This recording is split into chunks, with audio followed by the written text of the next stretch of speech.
The lanes are illicit things, best not discussed, shameful. They receive the breech ends of the houses, the side of the home not meant for polite company. They are the weedy landscapes of shameful abandonment, the conduits of refuse removal. Here we strew what we no longer want to acknowledge, and everything, most notably the Winnipeg Special, a mattress bent over with fatal stains, is quickly covered up by the forgetfulness of our snow.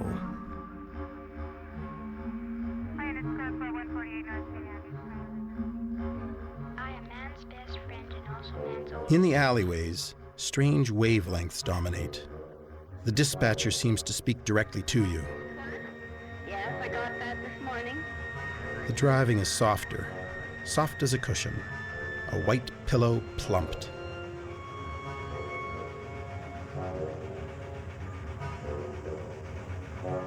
Then there's the strange case of Lorette, a hermaphrodite street. It's half front street, half back lane. No one speaks of Lorette.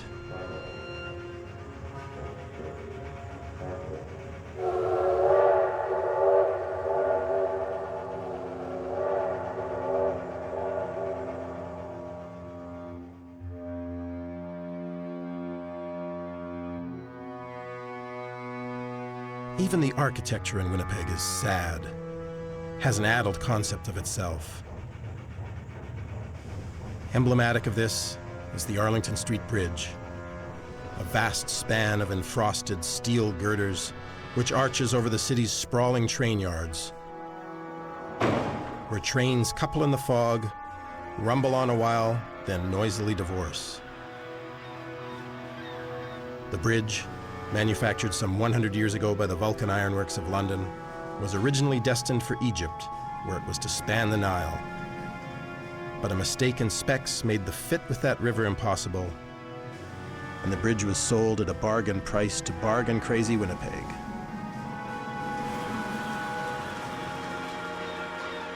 The bridge is not adjusted well to its always strapped foster home, and it often turns in its sleep when it is possibly dreaming of its lush and joyous, originally intended home, and pops a girder out of place. The sounds that groan up from the yard at night resemble the agonies of some colossal arthritis.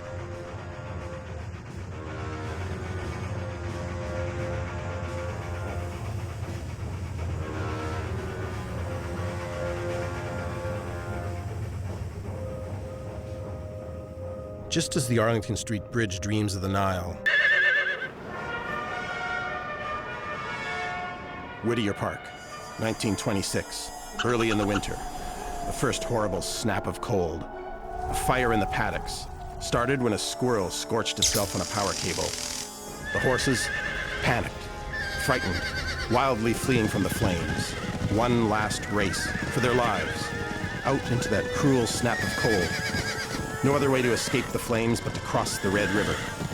Swimming in the current, swimming, fighting the current, that current clogging with jagged chunks of freeze-up. The ice takes on heft, deadliness. Horribly, everything clogs. Both horse and ice clog together. An ice and horse jam. Piles and paralyzes. Locks each animal in place by its panicked bulging neck, by its frenzied head.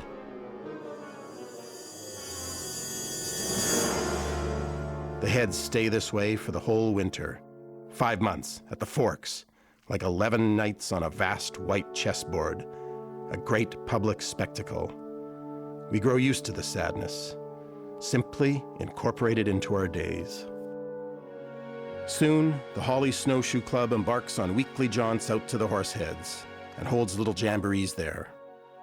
Winter strollers visit the heads frequently, often on romantic rambles. Lovers gather to sit among, or even on, the frozen heads for picnics or to spoon beneath the moonlit dome of our city. The Horseheads are always frozen in those same transports of animal panic and abandonment reading unambiguously to the young lovers of Winnipeg. The city enjoys a tremendous baby boom the following autumn. Humans born of horses. Happiness.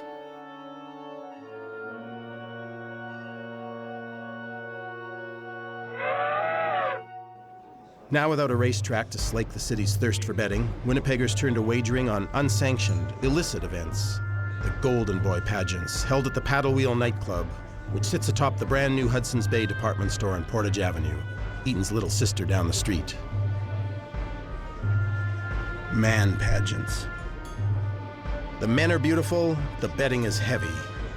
Otherwise incorruptible Mayor Cornish ignores our city's bylaws and presides as the lone judge at these lurid contests. He picks the Golden Boy, makes or loses fortunes for those patrons in thrall to the vice of gambling. Trotting, trotting, trotting. On parade for the mayor. On parade for Winnipeg. Thoroughbreds one and all. Women only in the Crinoline Court section, please. The advent of modern Winnipeg nightlife. What does one have to do to be named the Golden Boy? What is beauty? Who knows? That's for the mayor to decide. Desire. Selecting the lucky one. The Golden Boy.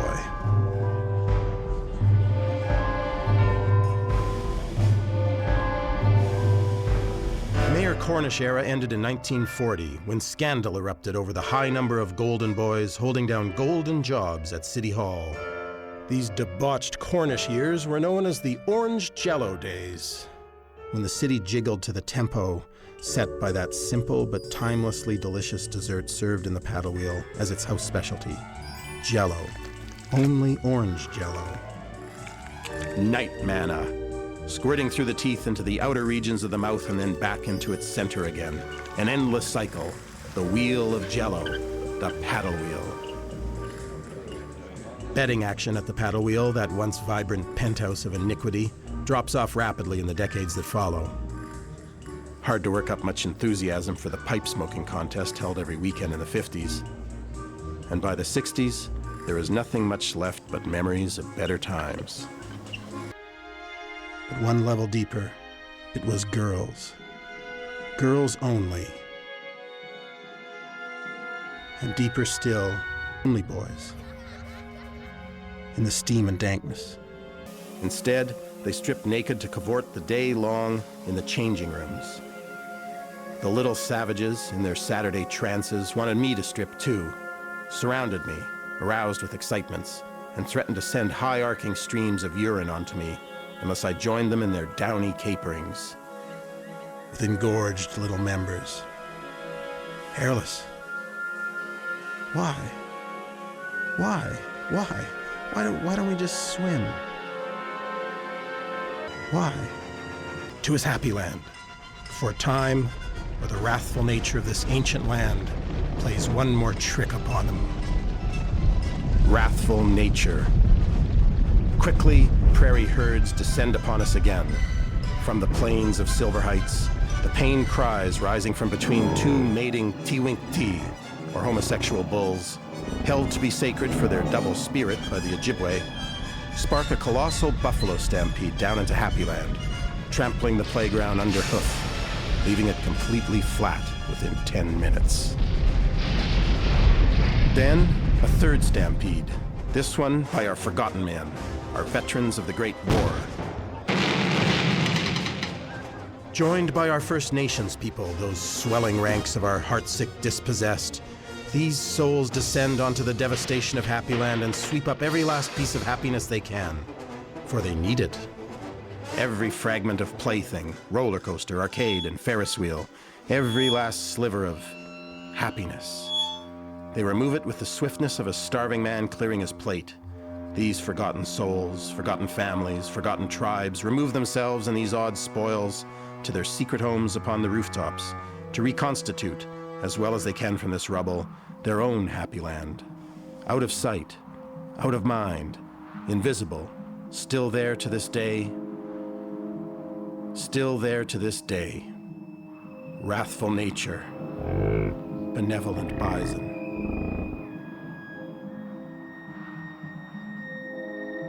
For Winnipeg has always forbidden the shanty towns and hobo villages which typically pop up in other cities, Still on the books here is a law which keeps our homeless out of sight, up on the rooftops of our city. Above us, an Aboriginal happy land in the clouds. Aboriginal happy land. Forgotten happy land. Forgotten people, happy land.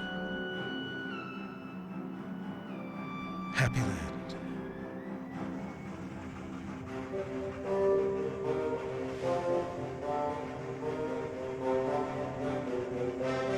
I'm near the edge of town now. Time running out. I'm really going. How will Winnipeg be without me? Who will look after all its regrets?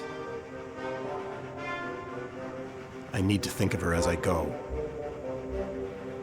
The Winnipeg Citizen was a collective newspaper that got the workers' word out during the 1919 strike, the only collective daily paper in the world. I know the Citizen never had a page 3 girl, but if it had, she wouldn't be just any tabloid pinup. She would be Citizen Girl. A concerned comrade, sad but strong, strong enough to pry herself from the inky pages and climb to the very top of our city, to tend to those in our aerial happy land. And from on high up in happy land, straddling our forks from above, she could undo all the damage done during Winnipeg's first trip through time. With one wave of her hand, she could restore Eaton's, the Jets, and the arena, my old arena home. She would find a gentle forest for the Black Tuesdays, those wonderful old souls. She would rename Minto after Fred Dunsmore, reopen all 3 levels of the Sherbrooke Pool. Citizen Girl would plant a new sapling right in the middle of Wolseley Avenue.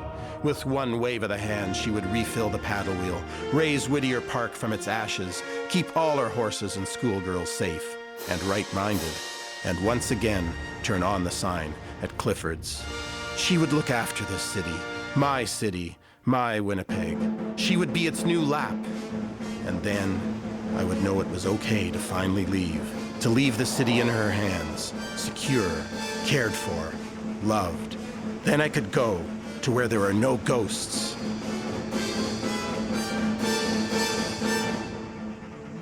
Ghosts. How can one live without his ghosts? What's a city without its ghosts? Unknown. Unknown. Unknown.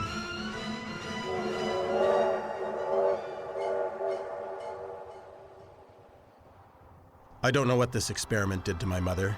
She really developed an attachment for my dead brother Cameron, gone these 40 years. Or at least for Brandon, who played him. It's better between us, Yes. now that you've gone. I didn't used to like being close. Why? I just wasn't comfortable. Are you comfortable now? Mostly, I guess I am. Me too. That freezy wrapper looks sticky. I don't mind. I don't mind. Who's alive? Who is alive? Who's alive anymore? So hard to remember. Sometimes I forget. I forget my brother Cameron is gone. I forget my father's been gone since I was 21. At some point, when you miss a place enough, the backgrounds in photos become more important than the people in them. The old living room where we spent almost every waking hour, lying on couches in front of the TV set. My parents and I, lying on couches, lying on couches, lying on couches. A chunk of home. White block house.